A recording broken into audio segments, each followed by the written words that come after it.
Boa noite, seja bem-vindo ao Combate Blogs, um espaço assumidamente irreverente e independente que procura dar voz à blogosfera. Esta noite vamos comentar o anúncio da recandidatura à presidência da República, feita por Cavaco Silva, e para isso temos em estúdio 3 conceituados bloggers que se dedicam à análise política. À minha direita, desde logo, um convidado de peso, o João Gonçalves, que escreve no blog Portugal dos Pequeninos. À minha esquerda está o Tomás Vasques, do blog Hoje há Conquilhas. E, regressando à minha direita, o Miguel Morgado, também residente do Cachimbo de Magritte. Antes de entrarmos na análise do grande tema do dia, que tem sido escalpelizado ao pormenor, mas aqui vai ter uma análise um bocadinho diferente, abre espaço para um breve espaço de sugestões, começando pelo João. Para já, João, obrigado por teres aceito o convite. Já há algum tempo que queria convidar-te para este nosso espaço. João, que sugestão trazes?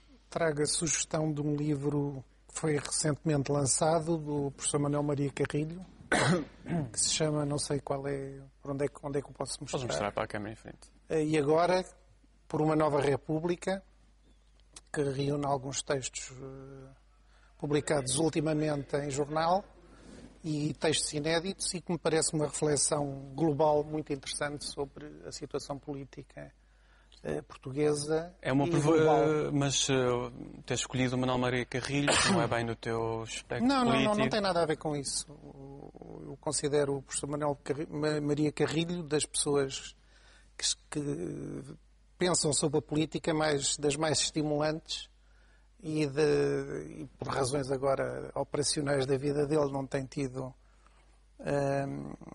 grande participação na vida pública. Feliz ou infelizmente vai passar a ter, inclusive aqui nesta estação.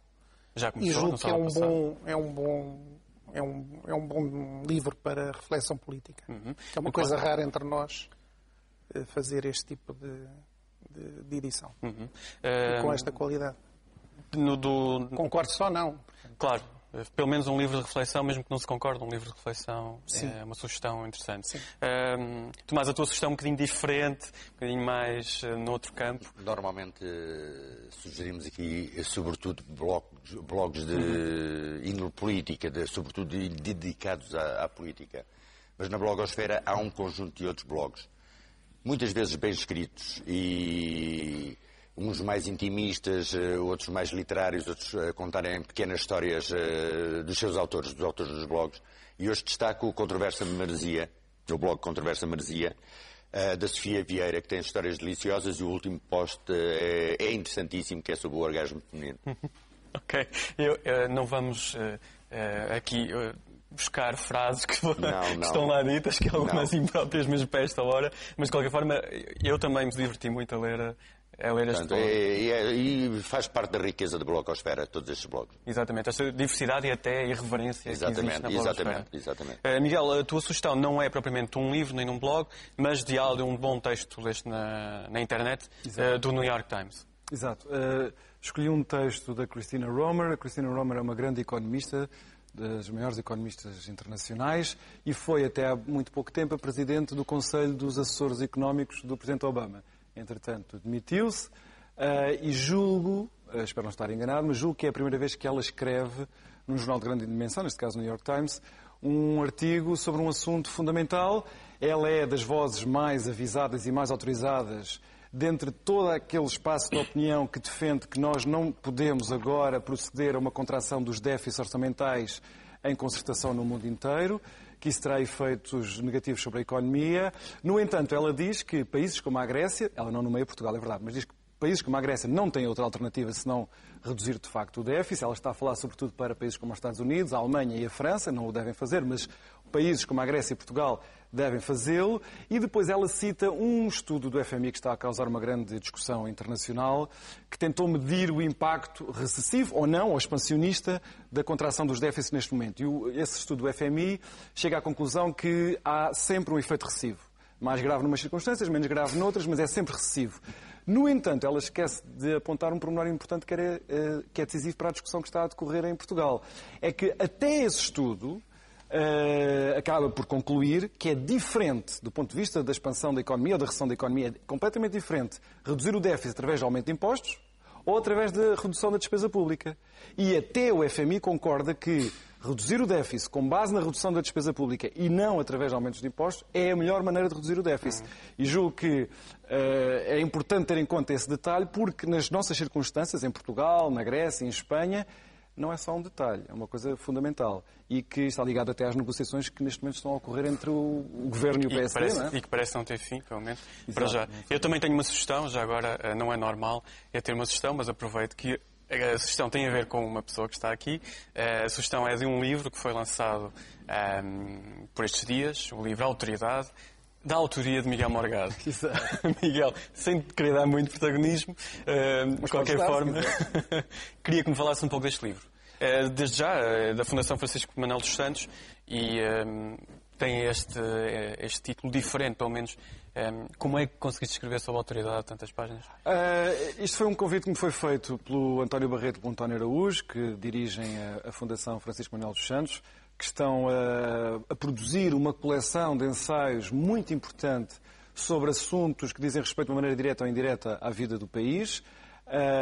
Já saíram 3 títulos, há uns meses saíram 3 títulos, agora estão a sair mais 3 títulos, para além do estudo do Dr. Saldanha Sancho, não é? Entretanto falecido, por isso temos mais 4 títulos nesta coleção, e eles correram o enorme risco de me convidar para escrever sobre a autoridade, que é um tema que, em filosofia política, é muito difícil de tratar. E, no fundo, o que eu tento dizer no livro é que, em primeiro lugar, clarificar o conceito de autoridade e depois tentar perceber como é que a autoridade se pode conciliar com o regime democrático. Esse é que é o grande desafio dos nossos tempos. Fica o desafio, aliás, o livro não... Tem algumas páginas, não tem muitas, e também tem um preço acessível, que é uma das prerrogativas desta coleção, 2,5€. Portanto, não custa muito e é um livro... Acho que é interessante. Não te quero dar muitos elogios, mas passemos então para a conversa principal deste Combate Blogs, o anúncio de recandidatura do Presidente Cavaco Silva, e desde logo teve uma presença entre a audiência de uma pessoa que também está aqui presente, o João Gonçalves. João, tu és um assumido... não direi se é apoiante, se queres dizer, mas pelo menos...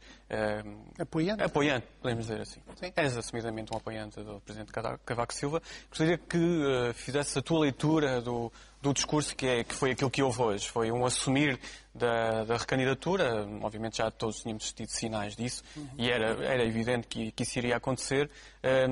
Qual é a leitura do discurso? Pegando aqui no tema do livro do Miguel...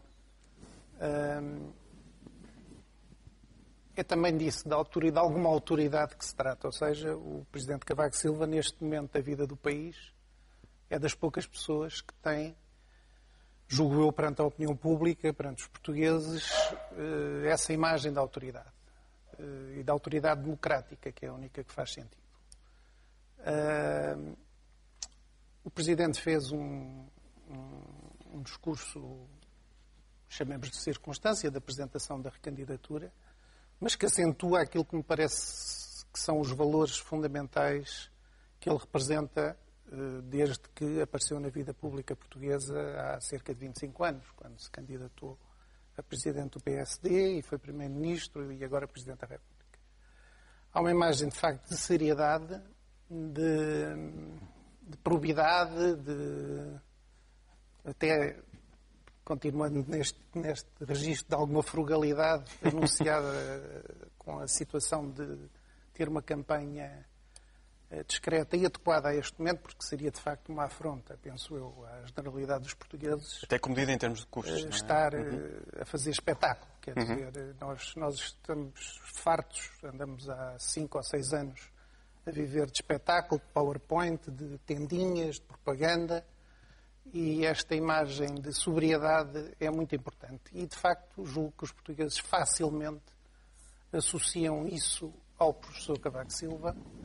E foi essa a imagem, e aqui digo imagem que coincide com a pessoa, e não a imagem naquele sentido também espampanante a que estamos habituados, que o professor Cavaco Silva aqui há umas horas deu no Centro Cultural de Belém.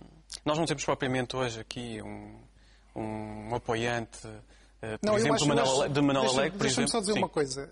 Eu acho que é importante neste tipo de coisa, de debates, e eu acho que falta imenso nas televisões, sobretudo, as pessoas sentam-se para debater coisas e ninguém faz declarações de interesse. Claro, pelo menos fiquem pratos limpos. Tiraste a minha, mas eu ia fazê-la. Portanto, eu quando falo, sou apoiante do professor Cavaco Silva e, portanto, não falo... Aliás, não escondes isso mesmo no teu blog. Aliás, quem for ao teu blog vê isso. Isso. Às vezes há pessoas que se põem a falar das coisas em abstrato, como se não fossem militantes de um partido, não falam de batatas, mas... Ainda que de forma muito independente. Isso não acontece muito. Aqui, as pessoas não fazem declarações de interesse? Não, declaram. Sim, estão bem identificadas à partida, parece-me. Tomás, eu ia exatamente pegar por aí, porque eu ia dizer que nós não temos propriamente aqui nenhum apoiante de Manuel Alegre, aliás... Sim, eu sou dos muitos socialistas, dos milhares e milhares de socialistas que não apoiam Manuel Alegre. Aliás, no teu blog tens sido bastante crítico em relação à candidatura de Manuel Alegre. Poderei dizer, acho que terás alguma escolha de convidado, de candidato? Queres declarar alguma escolha? Não tenho nenhuma escolha. Penso que o centro-esquerda, nestas eleições presidenciais, ao contrário de todas as anteriores, não tem um candidato próprio. E daí muita da dificuldade de muitos socialistas que não se sentem reconhecidos na candidatura do candidato do Bloco de Esquerda, que mereceu mais tarde o apoio do Partido Socialista. Sim, aliás, é só ver... não estou a dizer... não estou a fazer afirmações gratuitas, é só ver a entrevista de ontem de Manuel Alegre no Diário de Notícias. A dificuldade que ele teve para... depois de 5 perguntas do jornalista e depois de dizer 2 vezes que não sabia o que é que havia de dizer, para dizer que, sim, talvez aprovar este orçamento seja um mal menor. Ele tem uma grande dificuldade porque se vai por um caminho perde eleitores do Bloco de Esquerda, se vai por outro caminho perde o Partido Socialista, portanto anda sempre a zigue-zaguear. Mas existe Fernando Nobre, por exemplo, que até tem sido conotado com Mário Soares, por exemplo, e Defensor Moura, que é claramente um socialista histórico. Nunca vi o Fernando Nobre conotado com... O próprio Manuel Alegre que tem suscitado essa conotação. É preciso ler nas entrelinhas. Sim. A candidatura do Manuel Alegre suscitou ao início essa conotação, mas não há factos que comprovem essa conotação. Portanto, existe pelo menos um vazio, para já. Agora, a candidatura... Ultimamente o Dr. Soares tem estado bastante sintonizado com o atual Presidente da República. Exatamente. Aliás, tem de algum modo, sobretudo no sentido de responsabilidade do atual Presidente da República. Para o sentido de responsabilidade sobretudo nestas duas questões fundamentais que são a estabilidade política por um lado e a aprovação deste orçamento por outro. Mas, Tomás, deixa-me só introduzir só este Estado sem querer tirar o teu raciocínio. Ponderas votar a Cavaco Silva, por exemplo? Em nome dessa estabilidade? Em princípio não, mas se às portas das eleições se configurasse uma situação de dúvida sobre o resultado, eu votava Cavaco Silva. Okay, então... Porque é em nome da estabilidade política e em nome da resolução de problemas, dos problemas com que Portugal se vê confrontado. Porque acho que a candidatura de Manuel Alegre é uma candidatura que iria provocar instabilidade política, a vitória da candidatura, a vitória de Manuel Alegre, instabilidade política e arrastar Portugal para um caminho tipo muito próximo da via venezuelana para o socialismo. Então, tu concordas com o Presidente quando diz que, quando registra precisamente a sua magistratura de influência, que foi importante para até resolver alguns dos problemas do país? Não concordo. O admitir o voto, como muitos socialistas o admitem, ao admitir o voto em Cavaco Silva numa circunstância em que estivesse em causa a estabilidade política que a sua eleição vai permitir. Não quer dizer que concordes com o que ele está a dizer. Exatamente. Mas sei que é o candidato dos que até ao momento se situam no terreno aquele que oferece melhores garantias de estabilidade política e de contributo para a resolução dos problemas com que o país está confrontado. Portanto, não tens dúvidas que a vitória será a primeira volta logo? Sim, acho que sim. Não sem tenho, qualquer dúvida. É evidente que eleições são eleições e são democráticas, mas os indícios são de que a vitória de Cavaco Silva é segura completamente. Miguel, foram introduzidos aqui alguns aspectos no discurso de Cavaco Silva, que se intitula Experiência e Conhecimento pelo Futuro de Portugal. Eu tenho aqui o discurso completo do Presidente. E um dos aspectos que estão a ser mais destacados na internet, pela imprensa, também pelas televisões, a questão dele cortar nos outdoors, não vai ter a campanha nos outdoors. Isto, em termos de ciência política, é importante, ou é interessante, é um novo caminho. Entretanto, o CDS-PP já veio dizer que fez esta proposta em 2010 fez essa proposta no início de 2010. Paulo Portas escreveu no Facebook isso mesmo há pouco. Mas, por outro lado, existe ainda há minutos, Fernando Rosas aqui na TV24 disse que tinha informações que a candidatura a Manuel Alegre não pretende gastar nem sequer metade, ou espera gastar apenas um quarto da despesa prevista. Estes pormenores são importantes. De facto, isto foi lançado, portanto, isto vai ser falado, pelo menos nos próximos dias. Qual é a tua perspectiva em relação a isto? Como tu já disseste, houve de facto essa iniciativa de Paulo Portas a propósito dos gastos na campanha, mas é preciso também recordar que Manuel Ferreira Leite, nas eleições legislativas de 2009, também deu esse sinal de que o país estava a atravessar uma crise muito grave e que, por isso, ela, como presidente de um partido, tinha que dar o exemplo e isso passava pela contenção das despesas. Repara, Cavaco Silva tem, para muitas pessoas isto é um defeito, mas para a maior parte do povo português, julgo eu, é uma grande virtude. Cavaco Silva é um político previsível. E neste discurso ele foi em tudo previsível. Ele só não foi previsível uma vez, quando teve que lançar a sua carreira política a sério no Congresso da Figueira da Foz. Aí realmente ele foi totalmente imprevisível. Mas desde então para cá ele tem sido um político previsível. E julgo que quem conhece Cavaco Silva poderia adivinhar mais ou menos o teor deste discurso, incluindo até essa iniciativa de querer partilhar as agruras do povo português nestes tempos de contenção. Parece-me que do discurso vale a pena salientar o seguinte, que ele puxou dos galões, e acho que o teria de fazer, que disse que o seu mandato foi um mandato muito positivo para a vida pública portuguesa, que estaríamos pior se não tivesse sido uma série de iniciativas mais ou menos discretas que ele tomou. Falou também das suas qualidades pessoais, qualidades que são... Com desnecessários de autoelogio, mas pronto. Mas é necessário que ele também tenha que justificar a sua candidatura. É assim que ele começa o discurso, a dizer que foi uma reflexão muito profunda que ele fez, falou com a mulher. Claro que nós aí podemos dar o devido desconto, mas no resto ele tem que justificar a sua candidatura. E eu acho que isso faz parte de uma certa humildade. Mas agora na sua provocação, por exemplo, o José Sócrates não fará outra coisa senão o autoelogio, porque é que o Presidente Cavaco Silva também não se pode autoelogiar. Claro, e eu ia dizer que ele elogiou qualidades que as pessoas lhe reconhecem. Mal ou bem as pessoas lhe reconhecem. Quando ele falou de responsabilidade, de honestidade, honorabilidade e capacidade de trabalho, quer dizer, mesmo até os adversários políticos de Cavaco Silva reconhecem isto. Com mais ou menos boa vontade, as pessoas reconhecem isto. Depois, ele fez duas ou três referências críticas a outras candidaturas, que nós presumimos ser Manuel Alegre, quando falou que ele não era um candidato de uma ideologia de facção, que ele não representava qualquer tipo de lirismo nem de utopias, e ele está ali para fazer aquilo que o Tomás também já resumiu, para ser um garante de estabilidade, de ser uma espécie de resto e de autoridade, como o João disse aqui, já que nós olhamos para as restantes instituições políticas do país que estão muito carentes neste momento de autoridade. Agora, acho que vale a pena pensar que tipo de estratégia é que está implícita nesta candidatura e na presumível vitória do candidato Cavaco Silva.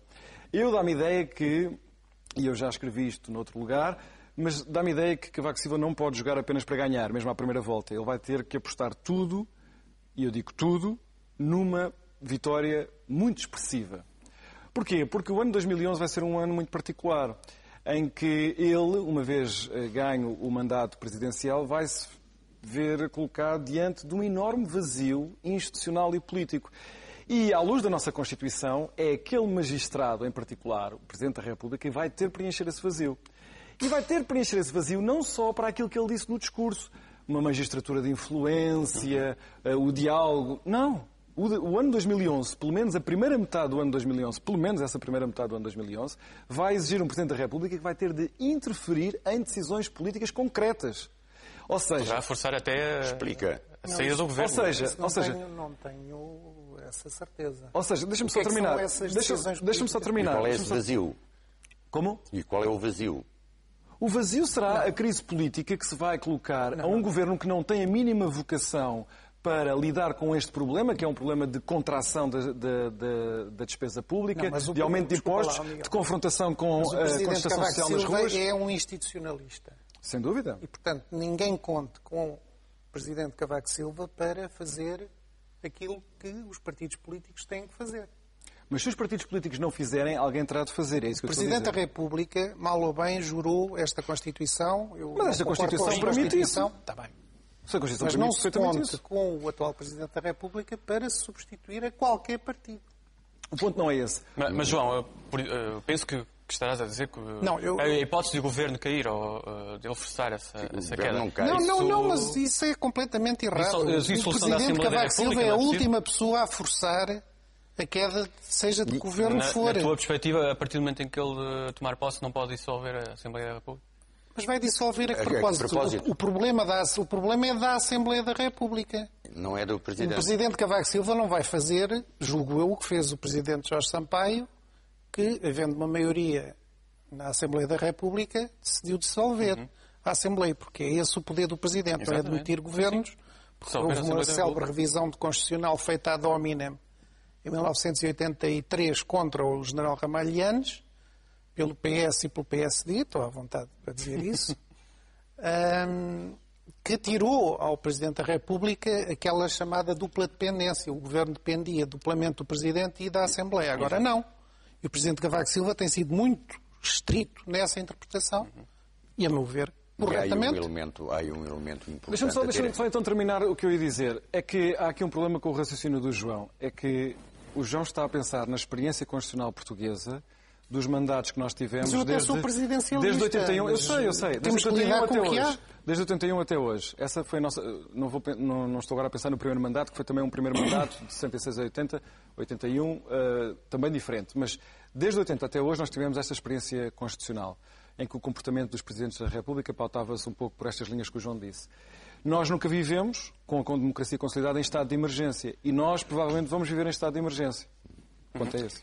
Não, há aqui um facto relevante que contraria um pouco a tese que o Miguel estava a explanar, que é o seguinte: tudo indica que o orçamento vai ser aprovado.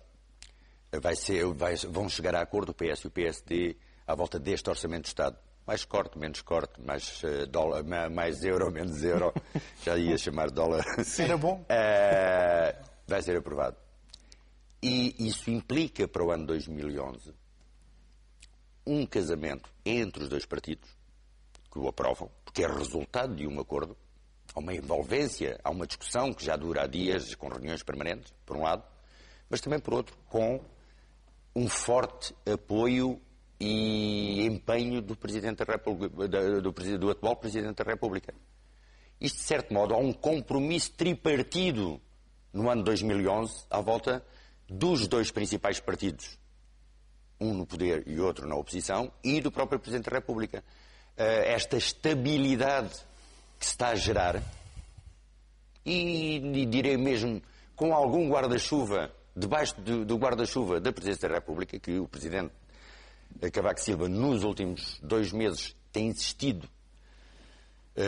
bastante na questão da necessidade da estabilidade política, por um lado, e acho que não o faz por egoísmo, de fazer uma campanha mais tranquila com isto aprovado. Não o faz por egoísmo, mas porque conhece a situação e sabe para onde é que ela pode descambar em caso de não aprovação do orçamento e de uma crise política, com a demissão do governo ou algo do género, e de modo que há aqui um compromisso. O Presidente, não há nenhum vazio a partir de 2011. Há um orçamento, há, em resultado das eleições, um Parlamento eleito, há um governo legitimado democraticamente e uma oposição. se o PSD, o CDS e os outros dois partidos que se demitem normalmente dos grandes desígnios nacionais, o PC e o Bloco de Esquerda, se unirem todos para demitir o governo, é um problema da Assembleia da República, não é um problema do Presidente da República. E estou de acordo no essencial com o João, dizer que a visão institucional do atual Presidente da República e do futuro Presidente da República, do próximo Presidente da República, não é de molde a lançar a bomba atómica de dissolver a Assembleia da República passado meia dúzia de dias da tomada de posse, independentemente da degradação ou não da situação económica e financeira. O ponto é que eu acho que vocês continuam a pensar, basicamente fazendo extrapolações da experiência constitucional anterior. Tu acabaste de dizer que com um acordo entre o PS e o PSD agora nas negociações para o orçamento, que teremos agora um período de estabilidade. Isso é uma presunção que eu acho altamente implausível, quando nós sabemos que as contas do orçamento, nem todas elas batem certo, que já muita gente começa a especular que provavelmente nós vamos precisar de um PEC 4. Mas isso é um problema do governo com a Assembleia da República e da Assembleia com o Mas o que nós temos é um governo que vai estar completamente vergado pela situação. Miguel, mas isso também é uma presunção. Se for aprovada uma moção de censura na Assembleia da República, se for rejeitada uma moção de confiança, ponto final. Se me lembro, já não... Não é direito constitucional há uns tempos, mas é isto. Sim, mas a realidade continua a pedir respostas. E, perante esse impasse, que se vai gerar de uma maneira ou de outra ao nível da Assembleia da República... Julgo eu, e acho que interpreto bem o pensamento do Presidente da República, o Presidente nunca terá um gesto gratuito. Uma das boas garantias... Não digo que isto é gratuito. Responder a uma emergência não é um gesto gratuito. Uma das boas garantias de Cavaco Silva aos portugueses é que não tem gestos gratuitos. Claro, eu concordo. Pronto. Fica esse resumo, o resumo do espírito. É um belo resumo. Do espírito deste dia. Não sei se repararam, mas já passou o nosso tempo. Com este combate blogs um pouco mais reduzido, houve um elemento que não... Problemas pessoais, não pôde estar presente, mas tivemos aqui um debate bem vivo com 3 elementos sobre o anúncio da recandidatura do Presidente Cavaco Silva, e que, com um consenso de que, de facto, é uma candidatura forte e, segundo aqui os nossos bloggers, irá vencer a primeira volta. Vamos ver. Nós ficamos por aqui. Foi assim mais um Combate Blogs. Não perca a atualização das notícias à hora certa. Nós regressamos na próxima semana. Muito boa noite.